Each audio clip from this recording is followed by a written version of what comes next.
Hi! In this video, we'll get acquainted with the Squarespace dashboard. So when you log into your account and go to your website template, you'll see this main interface. Here on the left, you can see our main dashboard menu that holds all of our website content, pages, and settings. You'll notice we have different tabs for website, selling, marketing, contacts, analytics, scheduling, and general settings down here. Under general settings, you can find things like site availability, languages, set your favicons, social links. You can set up your domain and Google Workspace with your custom email. And you have also a variety of settings for selling and e-commerce, marketing, website ownership, and so on.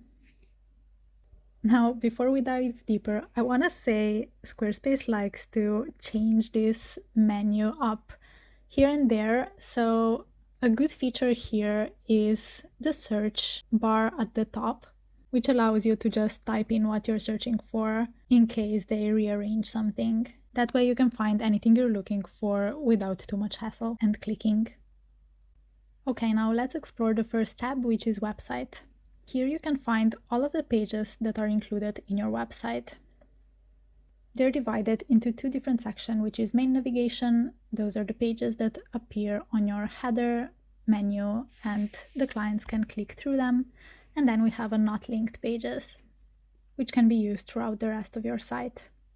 Here at the bottom, we have additional systems pages, which are the essential pages of every website that are maybe a little bit less versatile in terms of design, but that are essential to most websites.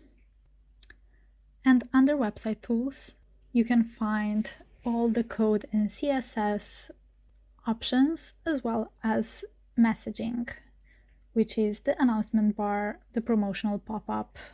Here you can also set cookies and visitor data settings.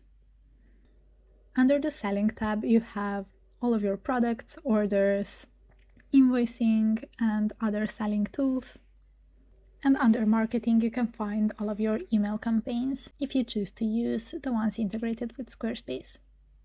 The contacts tab holds all of your subscribers, leads, customers, as well as your form submissions. You can also track all of your analytics and your site performance right here. If your website requires scheduling, you can also set that up right here. Now to explore the editing part of the website, we will go under website and see all of our pages. To enter the edit mode, we can click the edit button on the top left.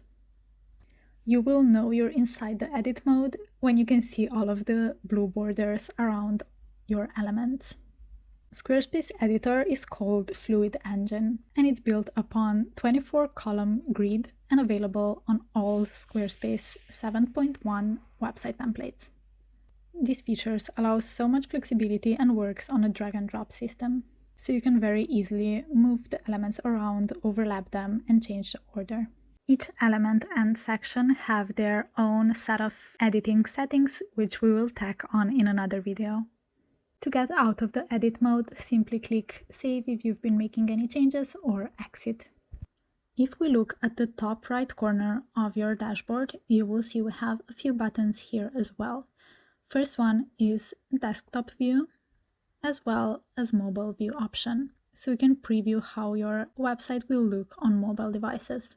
To change the views, you can simply toggle the buttons. Last but not least, we have our site style settings. Here you can set all of the styles for your colors, fonts, buttons, animations, and everything else style related.